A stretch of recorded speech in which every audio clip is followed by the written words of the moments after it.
On the line with me now, one of the more interesting guys, sometimes controversial guys I have ever talked to. His name is Gerald Celente. He's the publisher of the TrendsJournal. The TrendsJournal is published, quarterly, Gerald? Yes, it's a quarterly, Orv. And it's sent all over the world from your home in Kingston, New York, your home office. Yes, Colonial Kingston, an hour and 45 minutes north of New York City. And we're right on the most historic corner in the United States, the only place where there's a pre-Revolutionary War stone building on each corner. There is? That's right. Wow. Are you in one of them? We have three of them, actually. Three of the four. Three of the four. Wow. Yeah. Okay. TrendsJournal, you publish quarterly. You talk about things from all over the world. You write some of it. You're the publisher. You write some of it, and you have several journalists working with you and doing other articles for the journal. That's correct, Orv. Now, I don't think I have talked to anyone who has expressed more disdain for the mass media than Gerald Celente. You're the guy. You mean because I call them prestitutes? Amongst other things. Amongst other things. Yeah. No, it's disgusting. Yeah, it's... there's no. I call it CNN, the Cartoon News Network. There's nothing. I mean, people are disgusted. Look at the numbers. People are tuning out in droves. They are indeed. But that's happening also in newspapers. Well, yes, it's happening in newspapers, but more so in the element of the media, in the sense that it's more convenient, and it was always a quick way to get a quick bite of news. But now it's just so boring, and it's the same old things, the same old tired faces. Ooh, they have Newt Gingrich now on CNN's Crossfire. Wow. Haven't seen enough of Newt Gingrich for the rest of my life, about 20 years ago. I'm going to throw some short sentences or words to you and get your reaction. Okie doke. Here's the first one. Government shutdown.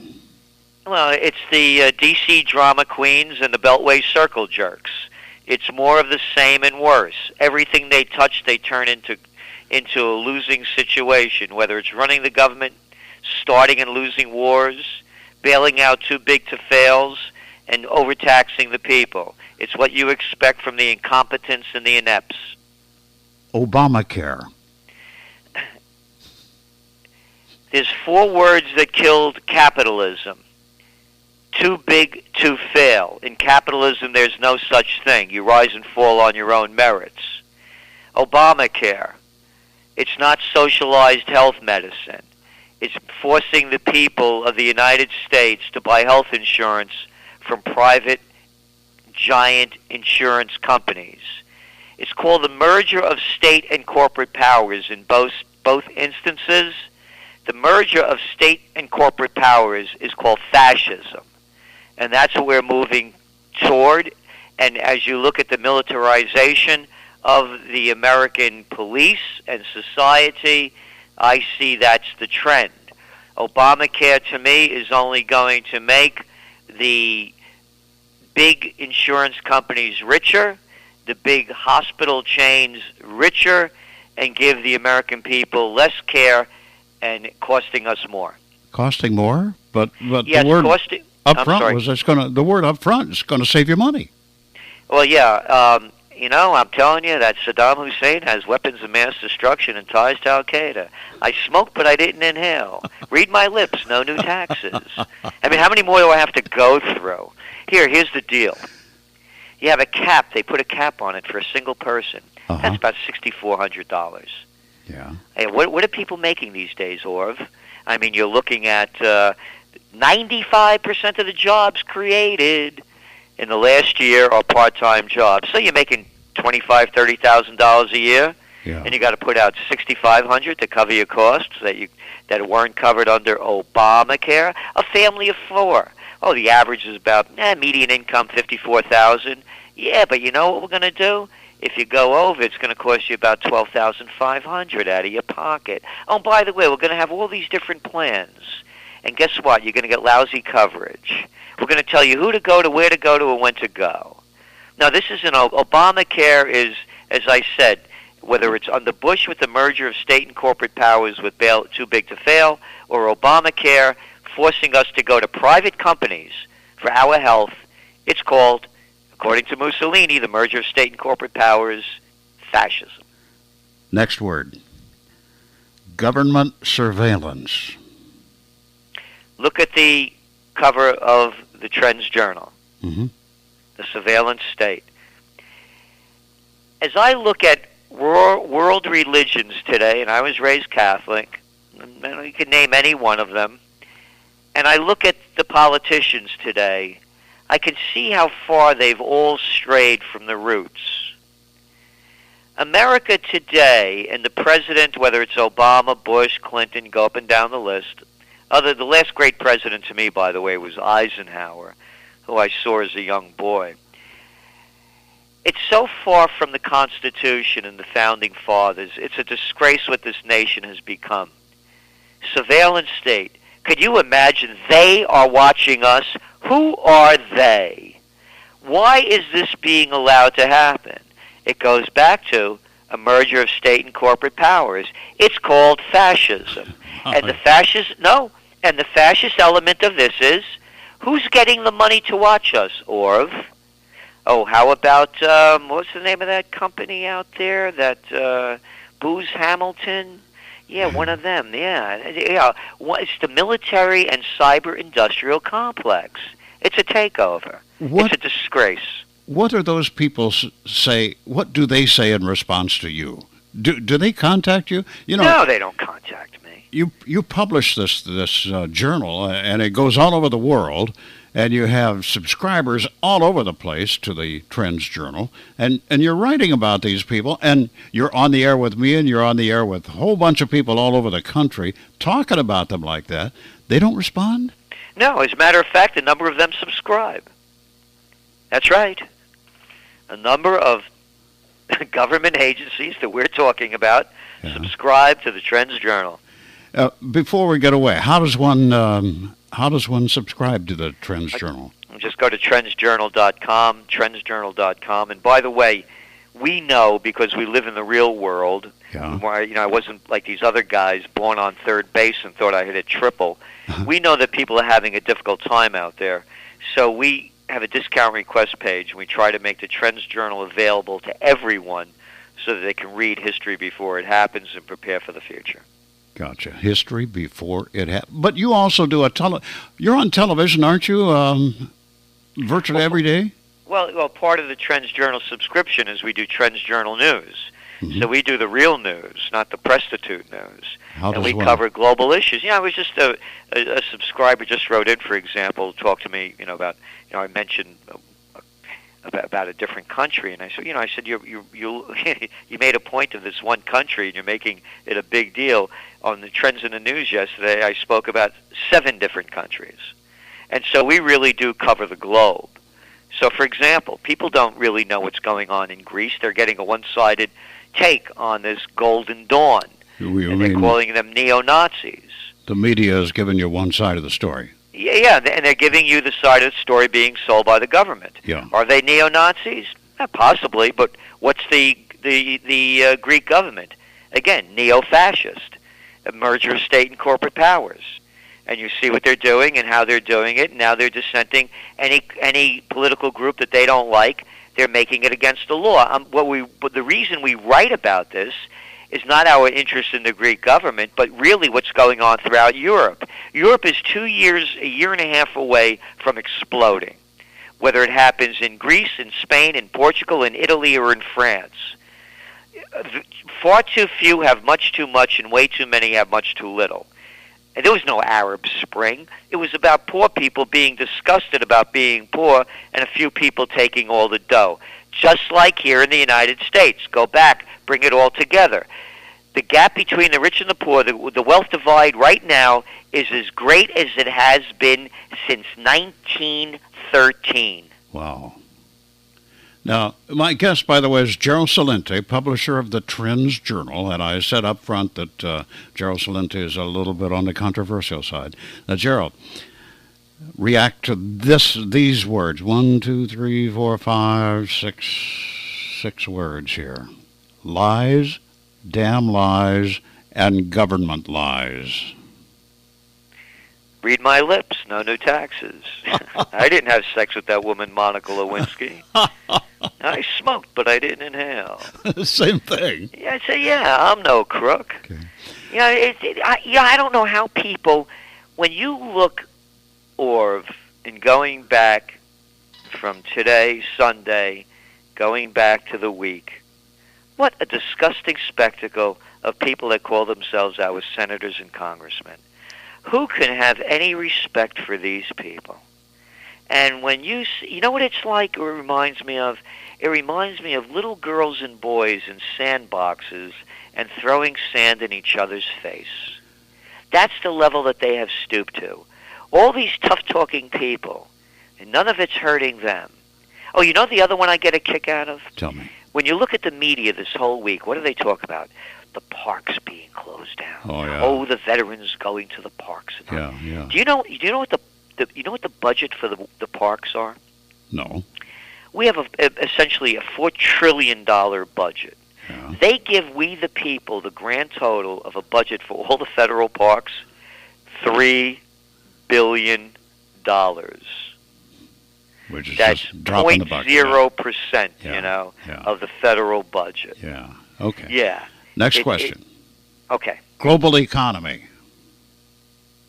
You saw what happened when they tried to taper. You saw all the emerging markets fall dramatically, the equity markets down 11%, because all this cheap money that the Federal Reserve has been printing has been going into propping up the global economy. You get the money cheap here, you bring it over there, and you make money on it.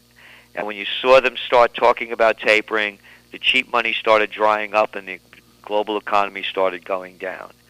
Once they start tapering, the party's over. The only reason this economy is rebounding at any level at all is because of the record low interest rates. I mentioned to you we have three of the most historic buildings on the most historic four corners. Mm-hmm. One of them we bought in March of this year.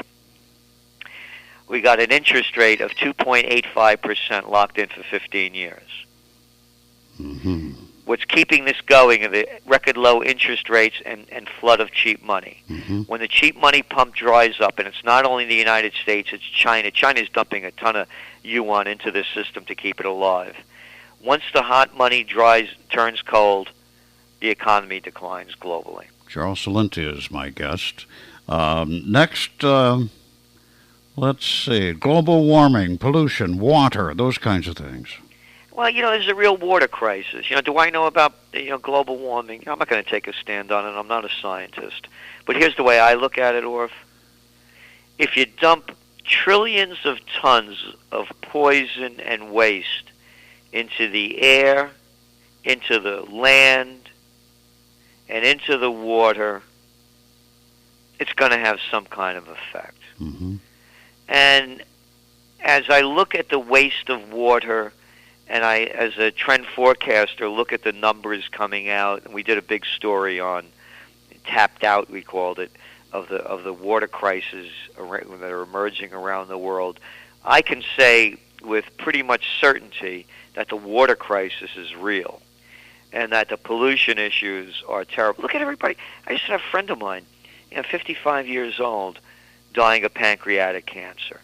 And then I mention it and say, I had a friend that just died of pancreatic cancer. And you keep hearing it. I mean, we cannot keep ingesting poisons and not it affecting our lives, which goes back to another trend. Two of them, whole health healing and clean foods. There is going to be a huge demand for untainted foods. By the way, as you well know, was it Smithfield, United States' largest pork producer, was just bought out by a Chinese company. Mm-hmm. The reason they're buying them out, one of the reasons is, so then that they could start bringing their stuff over here. And we know how, if you think the food supply is tainted in the United States, hey, how about some rat for dinner, and we'll call it mutton? How about tuning into the news if you watch any of the news outside the United States or read the news from outside the United States? What is it, 10,000 pigs that are poison floating down the Yangtze River? Yeah. Hey, maybe they'll be in your breakfast sausage tomorrow morning. So what I'm saying is the market for clean foods, from farm to table, is going to be one of the biggest trends that we can see developing for years to come. And another big one that we're going to be writing more about in the Trends Journal, fast food, health food. Yeah. Fast food, health food. That's right. Not, McDonald's is going to put a couple of nice things on their menu, Yeah. It's, it's more than that. Yeah, it's a lot more than that. A few years ago, in your journal, you said that we being the American society, are tired of the grunge look. It's time for fashion to reemerge and for luxury. We long for that. And it hasn't happened. It's starting to happen, but it hasn't happened. And the reason it hasn't happened, as I look at it, has a lot to do with the entertainment industry. Do you know that Giuseppe Verdi composed his music, I should say, for one reason and one reason only, his major passion? And that was to instill in the spirit within the Italian people, to ignite it to higher levels of dignity and respect and courage, so that they would overthrow the occupiers. Now, we're not going back a long time ago. We're going back to the 1800s. Yeah. And it worked. It was almost a bloodless revolution. Look at the music today. The music today is being produced by psychopaths, and they do it for the money. If you had me on your show, and you said, "Ladies and gentlemen, we have this gentleman from the record industry, and he's going to show us how we can make a lot of money, and cares about nothing else other than making money." So, Mr. Celente, what's your suggestion? Hey, Orv, I got a great idea. We're going to take the lowest common denominator of society, the most vicious criminals in society, the ones that are in jail, we can't give them shoelaces or belts because they're so vicious they'll kill other inmates with them. And we're going to copy that fashion statement, and we're going to copy the way they talk. We're going to call it gangsta, okay? We're going to make people look as stupid as they can possibly look with their pants falling down because they don't have any belts, and their shoes without laces. And we're going to make them talk and sing violent, disgusting, ignorant language like the lowest criminals in our society speak and talk and behave.